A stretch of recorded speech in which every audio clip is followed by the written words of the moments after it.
सुनिए। मोक्षदा एकादशी की आप सबको बहुत सारी शुभकामनाएं।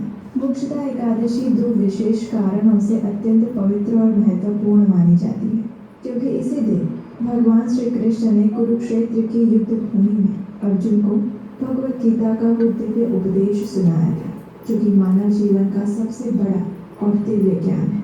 और इस स्थान को आज ज्योतिष तीर्थ के नाम से जाना जाता है।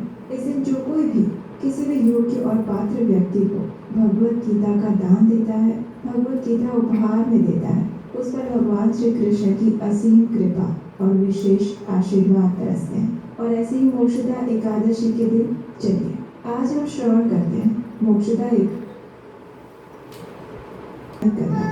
आइए आज की मोक्षदा एकादशी व्रत कथा आरंभ करते हैं।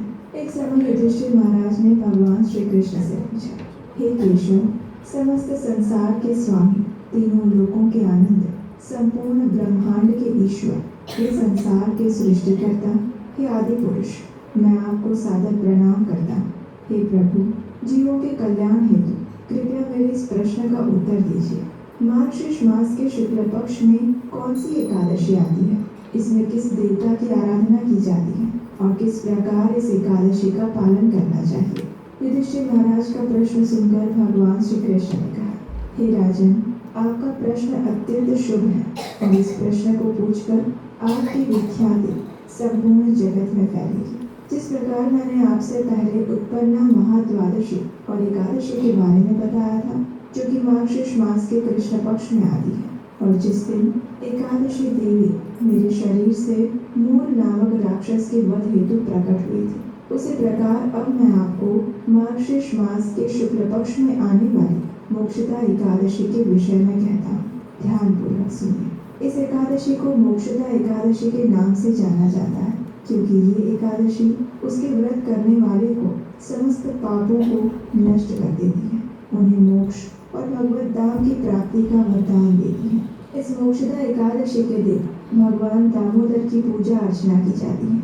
इस दिन पूर्ण एकाग्रता, श्रद्धा और निष्ठा के साथ धूप, दीप, नैवेद्य, पुष्प इत्यादि अर्पित करके भगवान दामोदर की पूजा करनी चाहिए। इस दिन विशेष रूप से तुलसी देवी की पूजा अर्चना भी करनी चाहिए और तुलसी के पत्ते और उसकी मंजरियों को पूर्ण श्रद्धा के साथ भगवान को अर्पित करना चाहिए।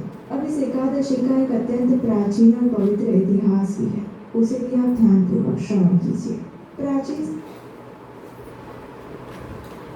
नामक नगर था, वो अत्यंत सुंदर था, जहाँ भक्तिमय वैष्णव समाज आनंद और प्रेम पूर्वक रहते थे। वहाँ के राजा वैखानस थे। वे अपनी प्रजा का पालन पोषण अपने पुत्र और पुत्री की भांति करते थे। उस नगर के ब्राह्मण वेदों में दक्ष थे और विद्वान भी श्रेष्ठ हुआ करते थे। एक रात्रि में राजा ने स्वप्न में देखा कि उनके पिता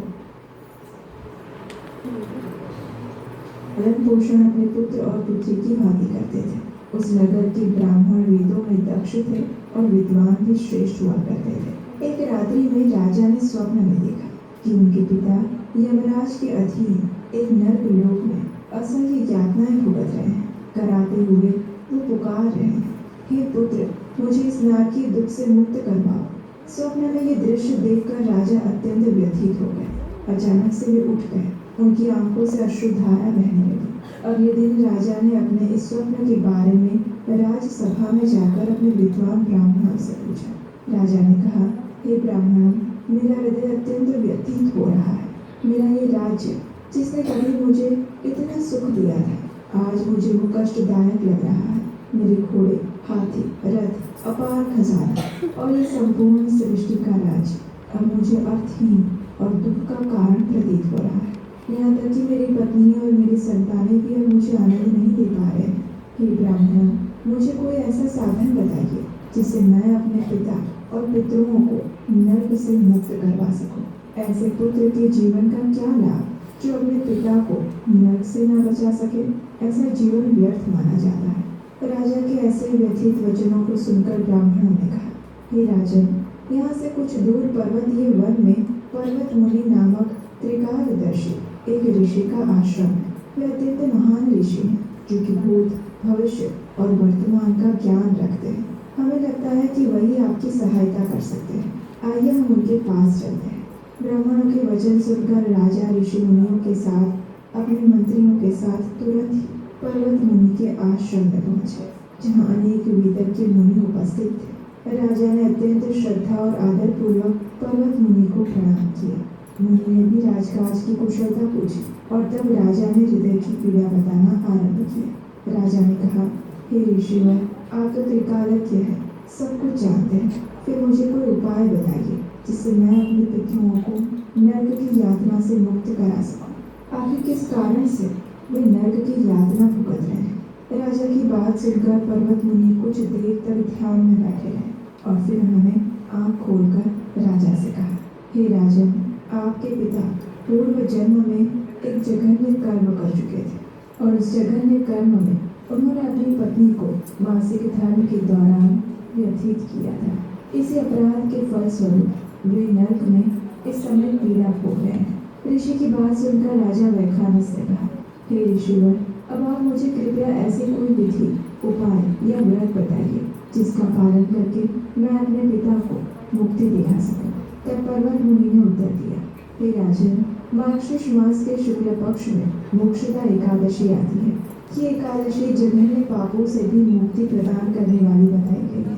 अगर आप इस दिन पूर्ण निर्जला उपवास रखें और उपवास के पुण्य फल को अपने पिता को अर्पित कर दें, तो वे तुरंत ही नरक से मुक्त हो जाएंगे और मोक्ष प्राप्त कर लेंगे। ऋषि की बात सुनकर राजा प्रसन्न हुए। उन्होंने ऋषि को प्रेम पूर्वक, आदर पूर्वक प्रणाम किया, उनके प्रति अपनी कृतज्ञता व्यक्त की और लौटकर अपने राजभवन में वापस आ गए।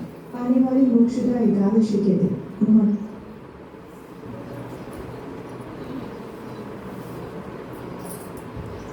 परिवार के साथ मिलकर संपूर्ण नियमों का पालन करते हुए इस मोक्षदा एकादशी व्रत का पालन किया और अगले दिन इस व्रत का पारण किया।